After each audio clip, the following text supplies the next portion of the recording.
Hello, good evening all of you students. आप कैसे हैं? आई होप आप अच्छे होंगे। जैसा कि जीओसी का बेसिक लेक्चर चल रहा है, ठीक है, और हम लोग जो है लेक्चर नंबर 7 की शुरुआत करने वाले हैं बेटा, ठीक है। तो आप जो है पेन कॉपी लेके तैयार हो जाएं। ऐसे बातों को केवल सुने नहीं, और जो भी चीज़ें कहीं भी डाउट हो आप उसको क्लियर करें, ठीक है। तो जीओसी का लेक्चर नंबर 7 अब हम स्टार्ट करने वाले हैं, ठीक है। और इसकी शुरुआत जो है इलेक्ट्रॉन डिस्प्लेसमेंट के द्वारा की जाएगी। इलेक्ट्रॉन डिस्प्लेसमेंट इफेक्ट क्या है, ठीक है। तो हम आगे बढ़ते हैं। इलेक्ट्रॉन डिस्प्लेसमेंट इफेक्ट क्या है, इलेक्ट्रॉन डिस्प्लेसमेंट इफेक्ट किसे कहते हैं, कैसे होता है, इसके बारे में हम बात करने जा रहे हैं। तो बिल्कुल पेन कॉपी ले लें, ऐसे सुनने से बात बनने वाली नहीं है बेटा, ठीक है। आप पेन कॉपी लें, उसको प्रॉपर तरीके से नोट डाउन करें और अपने चीज़ों को वॉच करें।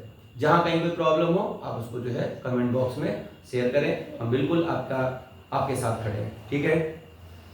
तो इलेक्ट्रॉन डिस्प्लेसमेंट इफेक्ट की बात करने जा रहे हैं हम, ठीक है।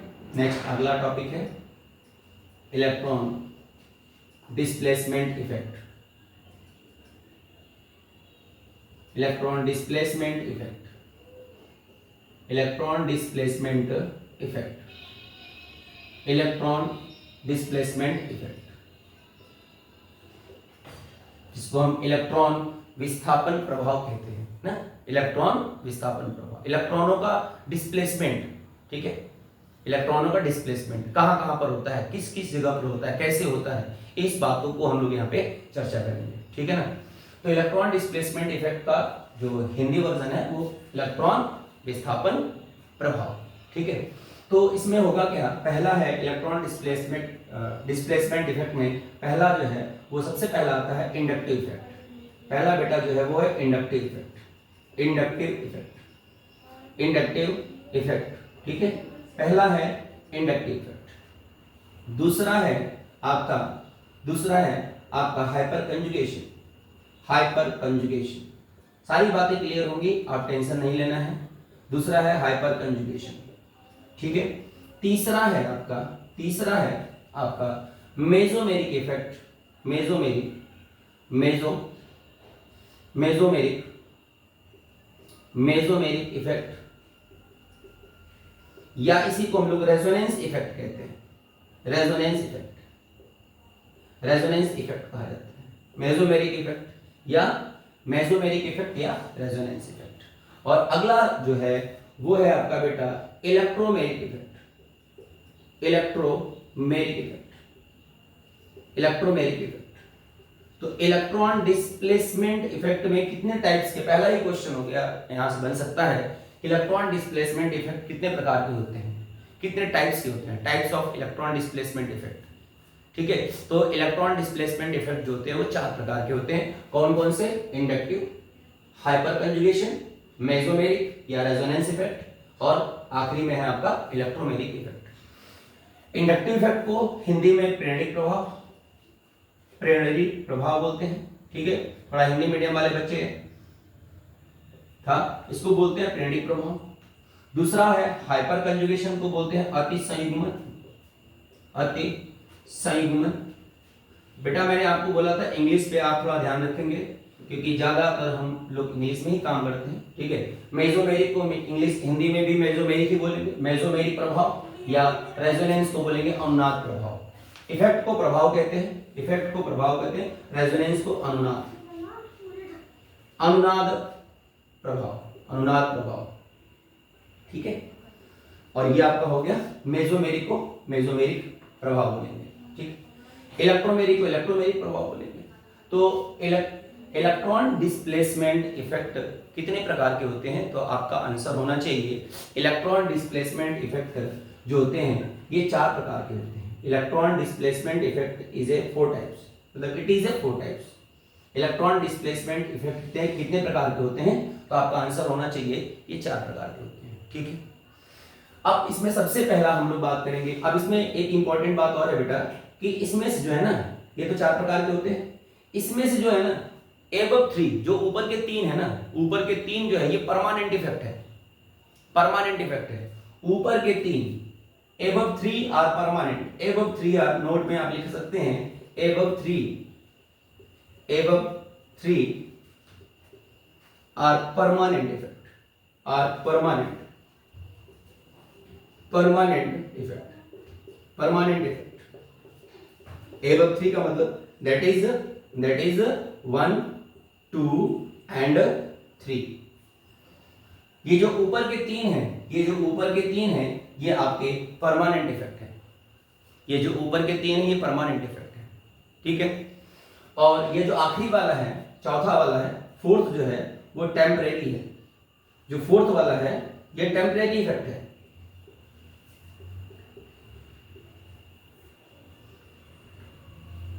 जो फोर्थ वाला है ये आपका टेम्परेरी इफेक्ट है बेटा. ये फोर्थ वाला जो है वो टेम्परेरी है, ये टेम्परेरी इफेक्ट है. फोर्थ वाला जो है वो टेम्परेरी इफेक्ट है. मतलब ये जो है ना, ये हमेशा देखने को मिलेंगे.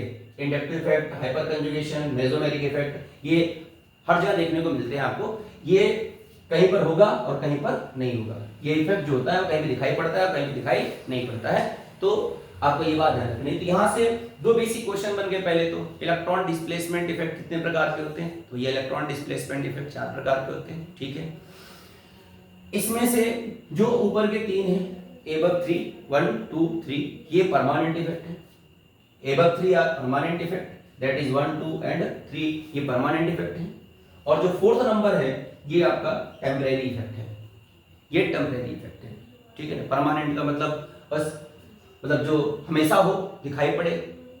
और टेम्परेरी का मतलब जो हो रहा है, दिखाई पड़ रहा है, हो रहा है, नहीं भी हो रहा है. ठीक है ना. तो ऐसा इफेक्ट इसको बोलते हैं. ठीक है. तो अभी इस पे हम आगे चर्चा करेंगे, टेंशन लेने की जरूरत नहीं है. एक एक चीज पर पॉइंट आउट करेंगे. फिलहाल जितनी बातें हमने की आप इसको जो है नोट डाउन करें. स्क्रीनशॉट लें इसका, आप जो पॉज करके इसको नोट डाउन करें, फिर हम आगे बढ़ें. ठीक है. फिर हम आगे बढ़ते हैं. ठीक है. तो आई होप आपने नोट डाउन कर लिया होगा. ठीक है. तो हम आगे बढ़ते हैं और एक एक बात पर विचार करेंगे. ठीक है. एक एक बातों पर विचार करेंगे, एक एक बातों पर विचार किया जाएगा. बिल्कुल ध्यान से आप बेटा चीजों को करते चलें. आपको पता है जो भी बच्चे हैं कि जो आपका नीट का जो सिलेबस है, जो नीट का लेवल होता है, या जो जेईई मेंस का जो लेवल होता है बेटा, बिल्कुल एनसीईआरटी बेस्ड होता है. ठीक है ना. अगर हर बेसिक चीजों को कवर करते हुए आप चलेंगे तो आपके सारे क्वेश्चन बनेंगे. ठीक है. और आपके जो बोर्ड वाले बच्चे हैं उनका बोर्ड में भी अच्छा नंबर आता है. ठीक है. पढ़ना तो हमें एनसीईआरटी है, तो एनसीईआरटी के रिगार्डिंग आप चलेंगे तो आपका सब कुछ होगा. ऐसे हमने कई सारे पैरामीटर बना रखे, धीरे धीरे हम आपको जो है प्रोवाइड करेंगे. ठीक है. तो पहले अब हम लोग बात करते हैं इंडक्टिव इफेक्ट की. इंडक्टिव इफेक्ट की बात करते हैं. इंडक्टिव इफेक्ट की बात करते हैं. इंडक्टिव इफेक्ट, इंडक्टिव इफेक्ट क्या है? ठीक है. बहुत ही प्यार से, एकदम बिल्कुल ध्यान से आप इसे देखेंगे. तो इंडक्टिव इफेक्ट की अगर बात करें तो ये जो है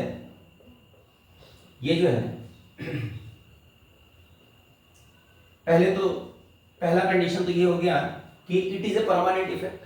इंडक्टिव इफेक्ट क्या? पहला पॉइंट तो ये हो गया कि it is a permanent effect. पहला पॉइंट अगर यहाँ पे बात करें तो it is a permanent effect.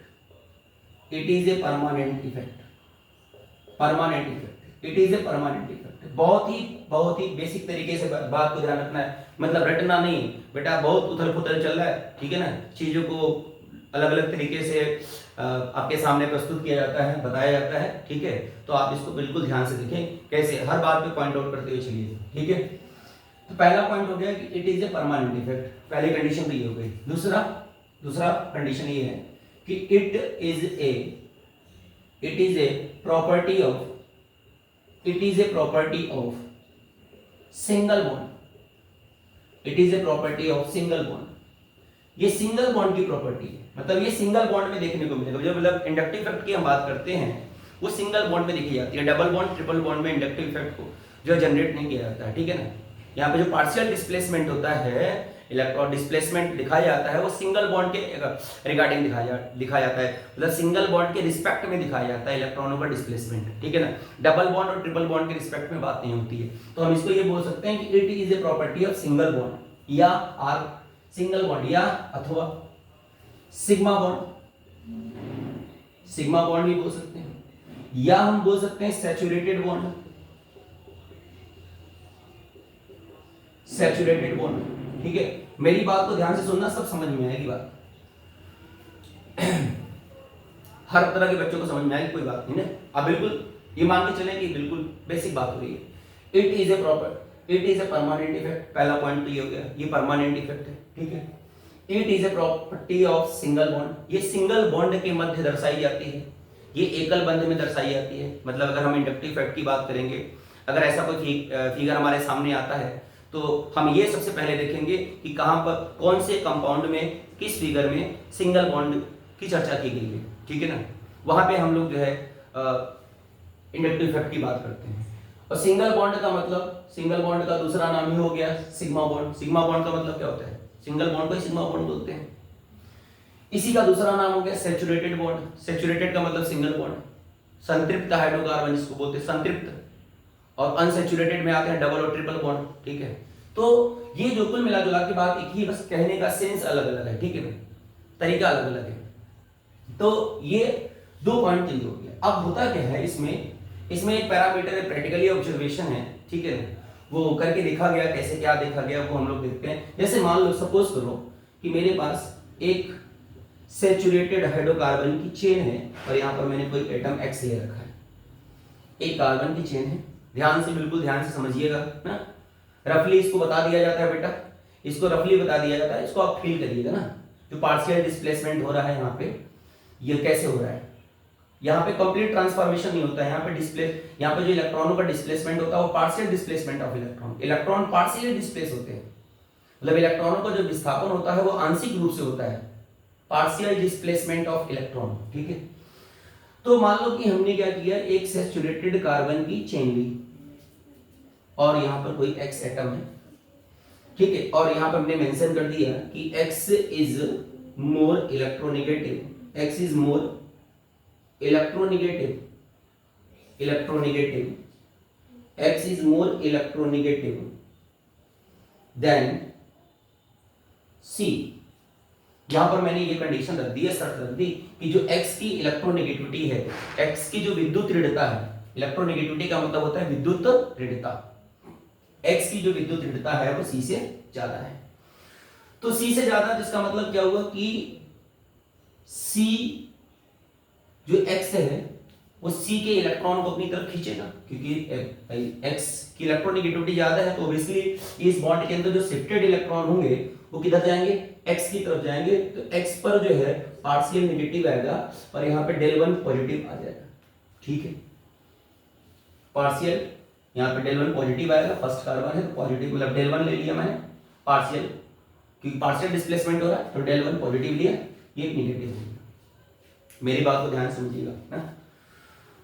अब आगे हम बढ़ते हैं, थोड़ा सा ध्यान रखिएगा। अब आगे बढ़ते हैं तो मतलब यहाँ पे जो इलेक्ट्रॉनों की, क्योंकि डायग्राम भी देके पूछता है कि इंडक्टिव इफेक्ट का सही डायग्राम कौन सा है, इलेक्ट्रॉनों का डिस्प्लेसमेंट सही कैसे हो रहा है, वो फिगर दे देगा, बना देगा, और वहां पे आपसे पूछेगा कि सही डिस्प्लेसमेंट कैसा है। वो हम आपको अभी क्वेश्चन के माध्यम से बात करेंगे। ठीक है, आगे जब क्वेश्चन करवाएंगे तो ये सब चीजें आपको पकड़ में आनी चाहिए, मतलब ये आपको पता होना चाहिए हो कैसे रहा है ये चीज ना।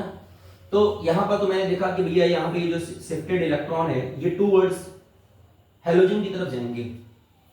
ठीक है, अब यहाँ पर हुआ क्या कि ये एटम और ये एटम, ये तो एक्स एटम था तो इसकी तो विद्युत ऋणता ज्यादा थी, इलेक्ट्रोनेगेटिविटी ज्यादा थी, यहाँ पे सी था पॉजिटिव, यहाँ पे इलेक्ट्रॉन शिफ्टेड हो गए, चले गए। अब बेटा यहाँ पर जब हम आए, अब हम ये देखना चाहते हैं कि इसमें जो इलेक्ट्रॉनों की शिफ्टिंग होगी वो कैसे होगी। तो जनरली लोग बता देते हैं ऐसे होगी, इधर जाएगा, ऐसे जाएगा, ऐसे जा रहा है, शिफ्टेड इलेक्ट्रॉन ऐसे जा रहा है। लेकिन दिमाग में कहीं ना कहीं कंफ्यूजन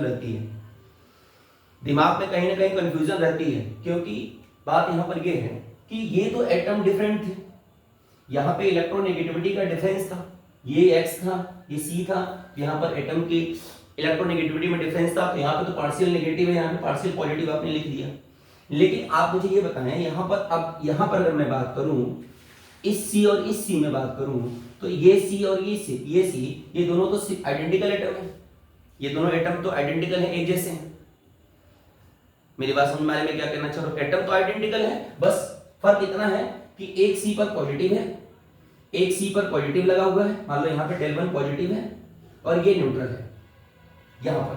तो अब इसमें इलेक्ट्रॉन की जो शिफ्टिंग होगी वो किधर इधर हो रही है, तो कैसे हो रही है इस बात की जानकारी हमें करनी है। कैसे हो रही है ये हमें जानना बहुत जरूरी है कि हो कैसे रहा है। तो अगर आप ध्यान दें तो आपको बताया जाता है पीरियोडिक टेबल में, ठीक है ना, कि left to right along the period जाने पर, जैसे जब देखो एक ही एटम अगर है, एक ही एटम, जैसे मान लो कि सपोज करो मेरे पास कोई एक एटम है, ये मान लो मेरे पास कोई एटम है x और ये x पॉजिटिव है और मेरे पास ये x नेगेटिव है, ऐसे x पॉजिटिव और x नेगेटिव है। तो आप जरा मुझे ये बताएं, सोच के बताएं, बिल्कुल आराम से तसल्ली से सोच के बताएं कि इसमें से ये कोई x एटम है, मतलब ये हेलोजन नहीं, ऐसा नहीं कि हेलोजन है, कोई एटम है, कोई कुछ भी मान लिया, एबीसीडी मान लो, एबीसीडी ले लो, मान लो ए ले लो, ए प्लस ले लो, ए माइनस ले लो, ऐसे ले लो। तो आप मुझे ये बताओ कि इसमें किसकी इलेक्ट्रोनेगेटिविटी ज्यादा है, किसकी इलेक्ट्रोनेगेटिविटी, किसकी विद्युत ऋणता ज्यादा है। जिसकी विद्युत ऋणता ज्यादा होगी वही इलेक्ट्रॉन को खींचेगा।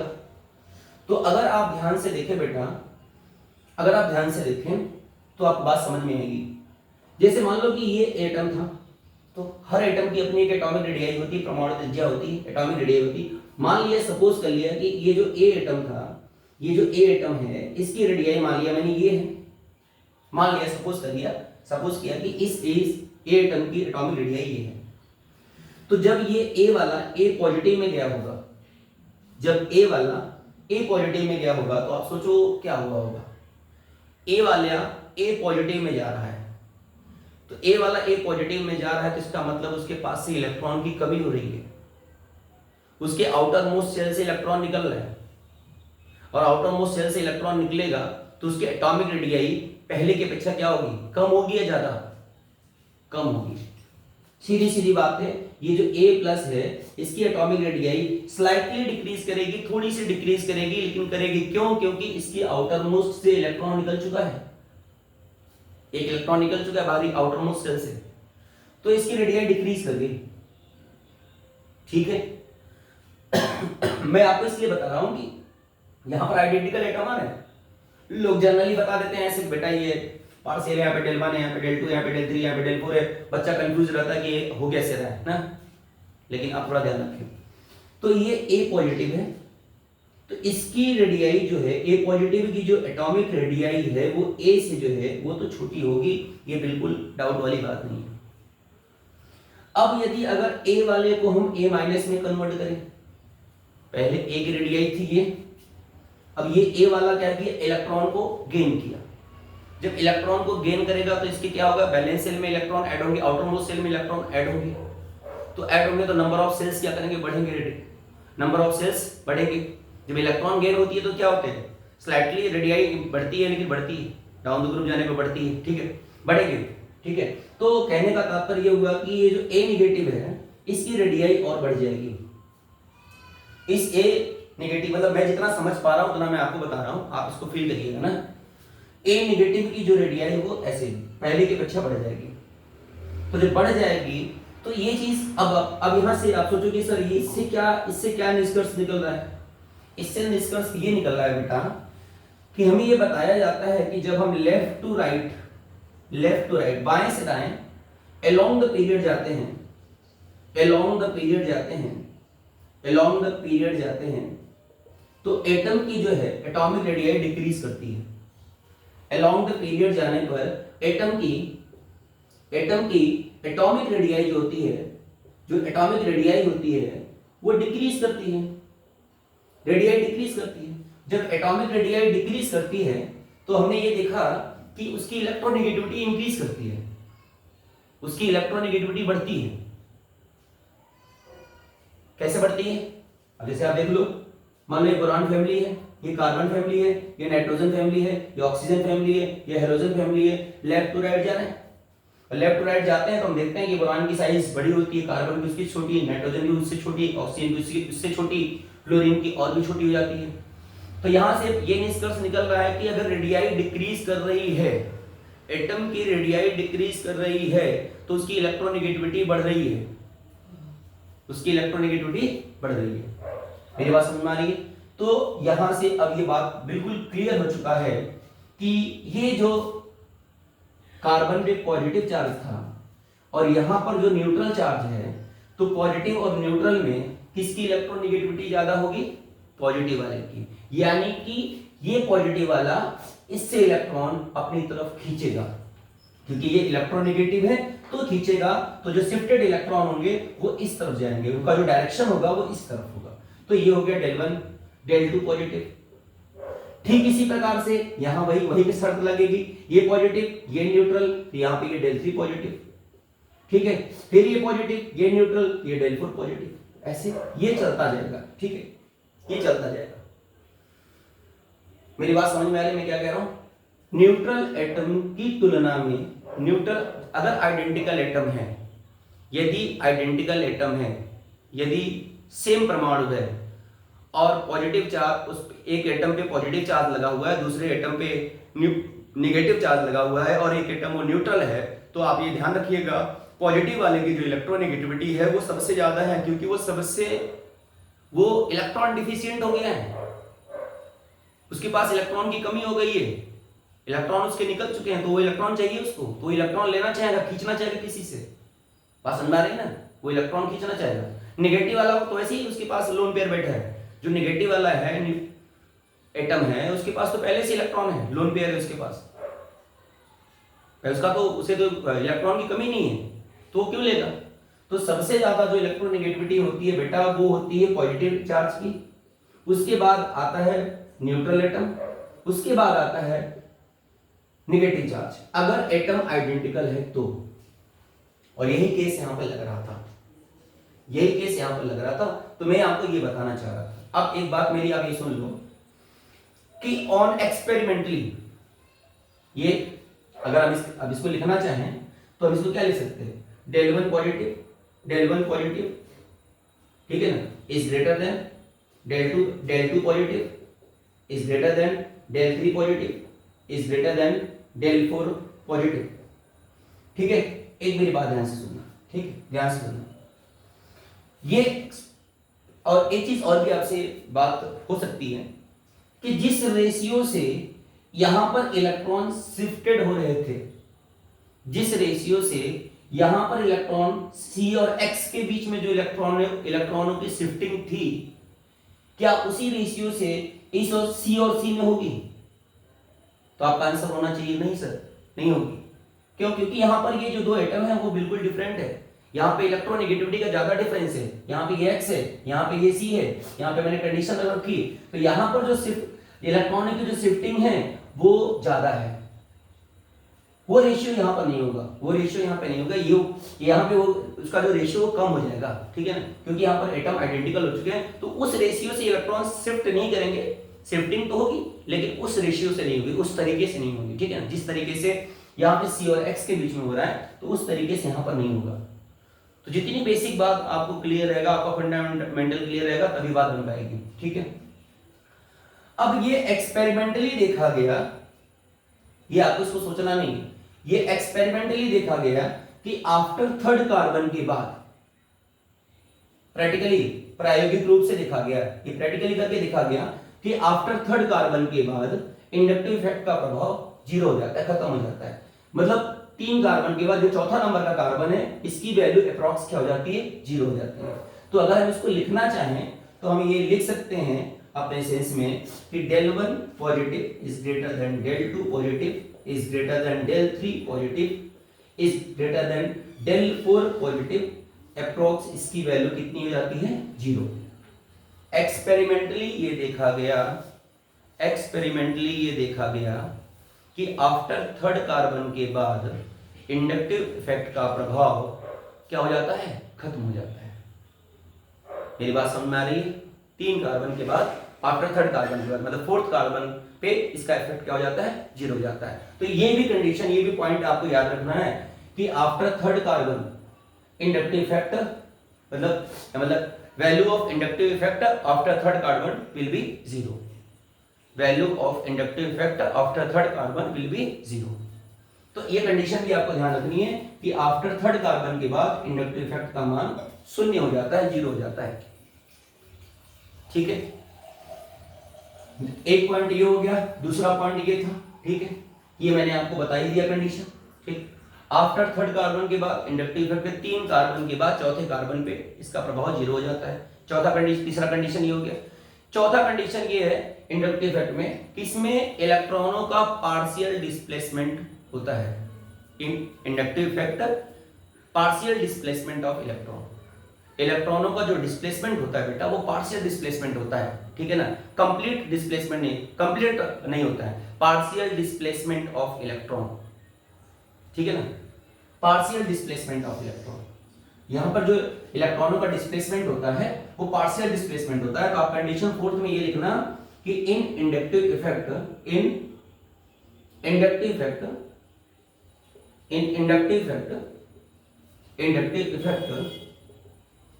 ठीक है, in inductive effect partial displacement of electron, partial displacement of electron, partial displacement of electron. जो इलेक्ट्रॉनों का डिस्प्लेसमेंट होता है बेटा ना वो पार्शियली होता है। देखो यहाँ पे पार्ट डेल वन पॉजिटिव है, ये बॉन्ड टूट नहीं रहा है, मतलब ऐसा नहीं बॉन्ड टूट जा रहा है, अलग अलग हो जा रहा है, नहीं, पार्शियल चार्ज डेवलप हो रहे हैं, आंशिक रूप से चार्ज उस पे दर्शाए जा रहे हैं, बॉन्ड ब्रेक नहीं कर रहा है, ठीक है ना। तो पार्शियल डिस्प्लेसमेंट ऑफ इलेक्ट्रॉन प्रेरणिक प्रभाव के अंदर तहत, आप ऐसे हिंदी में अगर जो हिंदी वाले विद्यार्थी हैं वो बोल सकते हैं कि प्रेरणिक प्रभाव के तहत जो इलेक्ट्रॉनों का विस्थापन होता है वो आंशिक रूप से होता है। प्रेरणिक प्रभाव के तहत इलेक्ट्रॉनों का जो विस्थापन होता है, मेरी बात को ध्यान से सुनना, आप इसको रिकॉल करके जो है कॉपी में लिख लेना। प्रेरणिक प्रभाव के तहत इलेक्ट्रॉनों का विस्थापन आंशिक रूप से होता है। प्रेरणिक प्रभाव में आफ्टर थर्ड कार्बन, प्रेरणिक प्रभाव में 3 कार्बन के बाद इंडक्टिव इफेक्ट का मान 0 हो जाता है। 3 कार्बन के बाद प्रेरणिक प्रभाव का मान 0 हो जाता है।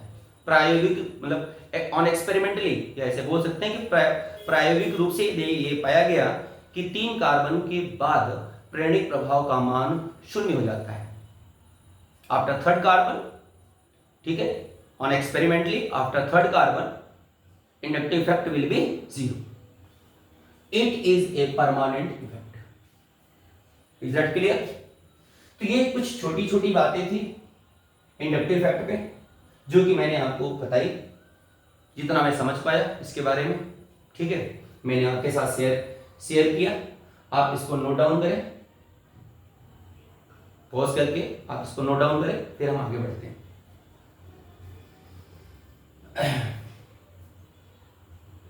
ठीक है, आई होप आपने कर लिया होगा बेटा। तो फिर हम आगे बढ़ते हैं। अब बात करते हैं इंडक्टिव इफेक्ट में ही ये 2 प्रकार का होता है। इंडक्टिव इफेक्ट जो होता है बेटा ये 2 प्रकार का होता है। आप थोड़ा सा ध्यान रखिएगा, अब मामला जो है ना गंभीर होने वाला है। ये 2 प्रकार का होता है। इंडक्टिव इफेक्ट जो होता है वो 2 प्रकार का होता है। धीरे धीरे बातें आगे बढ़ रही हैं तो आप बिल्कुल ध्यान रखेंगे कि जो इंडक्टिव इफेक्ट होता है it is A 2 types. Inductive effect को हम 2 प्रकार से दिखाते हैं। इंडक्टिव इफेक्ट जो होता है वो 2 प्रकार से होता है।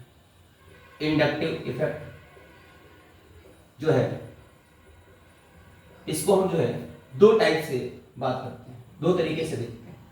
एक तो होता है आपका प्लस आई इफेक्ट, और दूसरा होता है minus I effect. Inductive effect में 2 तरह के इफेक्ट होते हैं, प्लस आई और माइनस आई, जो कि वेरी इंपॉर्टेंट है। आपको इनके बारे में पता होना चाहिए, इनके ऑर्डर के बारे में पता होना चाहिए। ये सब जब चीजें होंगी तब आगे बात बढ़ेगी, नहीं तो मामला सन्नाटे में जाएगा। आपको पता होना चाहिए, ठीक है। तो प्लस आई इफेक्ट की अगर मैं बात करूं या order of plus I effect की बात करूं, order of plus I effect की बात करूं मैं कि ऑर्डर ऑफ प्लस आई क्या होगा, ठीक है ना। ऑर्डर ऑफ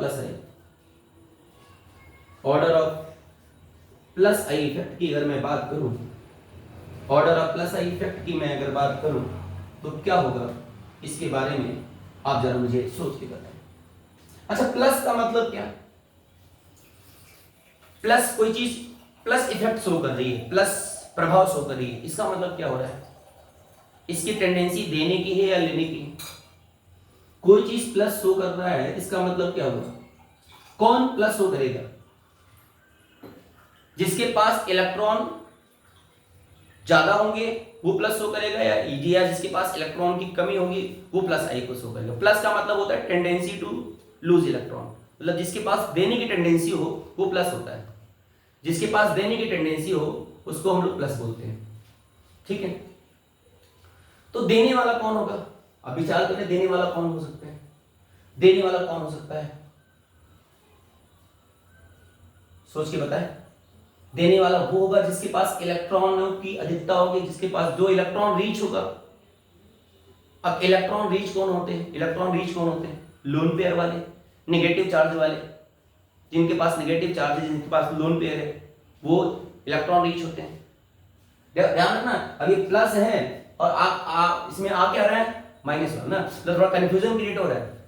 प्लस इफेक्ट वही शो करेगा जिसके पास एक्सेस ऑफ इलेक्ट्रॉन है, इलेक्ट्रॉन रीच है। प्लस इफेक्ट वो शो करेगा, प्लस इफेक्ट वो शो करेगा बेटा जो इलेक्ट्रॉन रीच है, जो इलेक्ट्रॉन रीच है। मेरी बात को समझो, प्लस इफेक्ट वो शो करेगा जो इलेक्ट्रॉन रीच है। ये बात ध्यान रखना, जो इलेक्ट्रॉन रीच है, जो इलेक्ट्रॉन रीच है, इलेक्ट्रॉन धनी। अब इलेक्ट्रॉन रीच कौन होगा? जिसके पास लोन पेयर होंगे या जो नेगेटिव चार्ज वाला होगा, क्योंकि पॉजिटिव चार्ज वाला तो ऐसे ही इलेक्ट्रॉन डिफिशिएंट होता है। तो इलेक्ट्रॉन रीच कौन होगा? नेगेटिव चार्ज वाले, नेगेटिव चार्ज वाले, नेगेटिव चार्ज वाले ही इलेक्ट्रॉन रीच होते हैं। मेरी बात को समझने का प्रयास करना। प्लस इफेक्ट, प्लस इफेक्ट वही शो करेगा जो इलेक्ट्रॉन रीच होगा, इलेक्ट्रॉन रीच होगा, और इलेक्ट्रॉन रीच वो होगा जिसके पास नेगेटिव चार्ज होंगे। मेरी बात समझ में आ रही है?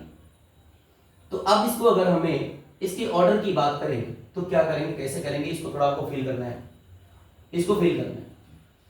तो जैसे मान लो कि मैंने लिख दिया CH2 नेगेटिव, ये जरूरी नहीं है कि ऑर्डर सही होगा, ठीक है, आप इसको क्लियर करना। ये जरूरी नहीं कि ऑर्डर सही होगा, मैं लिख रहा हूं। मान लो मैंने लिख दिया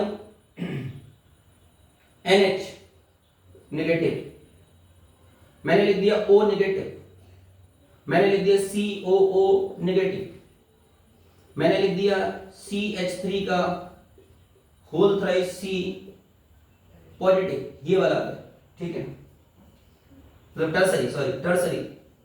इसके बाद आ गया सेकेंडरी, अभी आपको थोड़ा ध्यान रखना है। इसके बाद आ गया प्राइमरी, इसके बाद आपका आ गया T, इसके बाद आपका आ गया D, इसके बाद आपका आ गया H। थोड़ा सा मेरी बात को ध्यान रखिएगा, थोड़ा सा मेरी बात को ध्यान रखिएगा, थोड़ा सा मेरी बात को ध्यान। हाँ, तो आप अब इस पर विचार करो कि मैंने क्या बोला कि प्लस आई इफेक्ट वो शो करेगा जो इलेक्ट्रॉन रीच होगा। प्लस का मतलब देने वाला, देने वाला कौन होगा? Electron reach. इलेक्ट्रॉन रीच कौन होगा? नेगेटिव वाला। अब मामला यहाँ पे ये फंस गया कि गुरुजी यहाँ पे तो किसी एक पर नेगेटिव चार्ज तो है नहीं, नेगेटिव चार्ज तो यहाँ पर भी आ गया, यहाँ पे भी नेगेटिव चार्ज, यहाँ पे भी नेगेटिव चार्ज, यहाँ पे भी नेगेटिव चार्ज। अब कई सारे एटम आ गए और उस पर नेगेटिव चार्ज लग गए। अब कैसे वेरीफाई करोगे कि कौन किसका प्लस आई ज्यादा है और किसका प्लस आई कम है? भाई किसी एक पर नेगेटिव चार्ज होता तब तो बात सेट हो जाती ना, लेकिन यहाँ पे क्या है कि यहाँ पे कई सारे पे नेगेटिव चार्ज आ जा रहे हैं। अब इस बात को कैसे क्लियर करोगे कि प्लस आई इफेक्ट? वैसे तो ये तो बच्चों को पता होता है कि 3 डिग्री का प्लस आई ज्यादा होता है, इसका 2 डिग्री, उसके बाद 1 डिग्री, उसके बाद TDS, ये सब होता है जनरली। ये मामला फंसाएगा आपका जो पेपर में क्वेश्चन जब देगा तो यहाँ में मामला फंसा देगा आपका। उठा के इसमें से 2 उठाएगा, 2-3 उठाएगा, एक आध 10 उठा लेगा, मामला गड़बड़ कर देगा आपका। तो आप जरा मुझे ये बताएं कि इसमें से अगर एक ही एटम पे नेगेटिव चार्ज, अलग अलग एटम हैं और सब पर नेगेटिव चार्ज लगा हुआ है, तो स्टेबिलिटी कैसे, ऑर्डर जो इसका ऑर्डर होगा वो कैसे क्लियर होगा, किसका माइनस आई ज्यादा, सॉरी किसका प्लस आई ज्यादा होगा? तो एक छोटी सी बात मैं आपसे बताना चाहता हूं, आप ध्यान से सुनिएगा। लोग यही कहते हैं, आप देखिएगा, आप देखिएगा, आप अगर ऑर्डर देखेंगे, कहीं पे भी देखेंगे आप बेटा, तो ऑर्डर में सीधा ऑर्डर लिखा जाता है और ये बोल दिया जाता है बेटा ये प्लस आई इफेक्ट का ऑर्डर है, इसको याद रखना है, ठीक है। मतलब मुझे तो आज बहुत कम एक्सप्लेनेशन देखने को मिला, सीधा ऑर्डर लिखा जाता है। लेकिन मैं आपको बता रहा हूं कि ये ऑर्डर लिखा गया है तो कैसे लिखा गया है, इसको भी आप समझ सकते हो। और इससे ज्यादा मजा आएगा ऑर्डर माइनस आई इफेक्ट का समझने में आपको। वहां पे भी लोग लिख देंगे कि इसका ऑर्डर ऐसे होता है। सीधी सीधी बात है, आप ध्यान से सुनना कि मान लो यहाँ पे सी पे निगेटिव है, यहाँ एन पे निगेटिव है, यहाँ ओ पे निगेटिव है। मोर इलेक्ट्रोनिगेटिव एटम पर नेगेटिव चार्ज ज्यादा स्टेबल होता है। मोर इलेक्ट्रोनिगेटिव एटम पे, ये बात मैं यहां लिखने जा रहा हूं, आप इसको नोट डाउन कर लेना, आप इसको नोट डाउन कर लेना, क्योंकि ये बहुत कम देखने को मिलेगा आपको। मोर इलेक्ट्रोनिगेटिव एटम पे, मोर इलेक्ट्रोनिगेटिव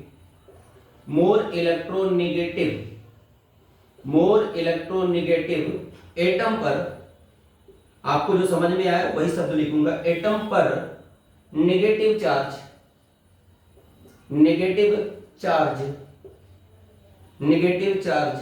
ज्यादा स्टेबल होता है, ज्यादा स्टेबल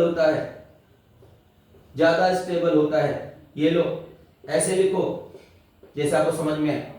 मोर इलेक्ट्रोनेगेटिव एटम पर नेगेटिव चार्ज ज्यादा स्टेबल होता है। अब इसका मतलब ये हुआ कि ये यहाँ पे मोर इलेक्ट्रोनेगेटिव एटम कौन सा है, यहाँ पे कार्बन है, यहाँ पे नाइट्रोजन है, यहाँ पे ऑक्सीजन है। तो ऑक्सीजन की इलेक्ट्रोनेगेटिविटी ज्यादा है, इस पे नेगेटिव चार्ज ज्यादा स्टेबल है। तो ज्यादा स्टेबल चार्ज होगा तो ये अपना इलेक्ट्रॉन आसानी से देगा नहीं, इसीलिए इसका प्लस आई क्या हो जाता है, कम। इससे कम इलेक्ट्रोनेगेटिव नाइट्रोजन है तो इस पे नेगेटिव चार्ज उससे कम स्टेबल होगा, इसलिए इसका प्लस आई इससे ज्यादा होता है। ये कार्बन है, कार्बन की इलेक्ट्रोनेगेटिविटी नाइट्रोजन से कम होती है, इसलिए इस पे नेगेटिव चार्ज क्या हो गया, और ज्यादा और कम स्टेबल है।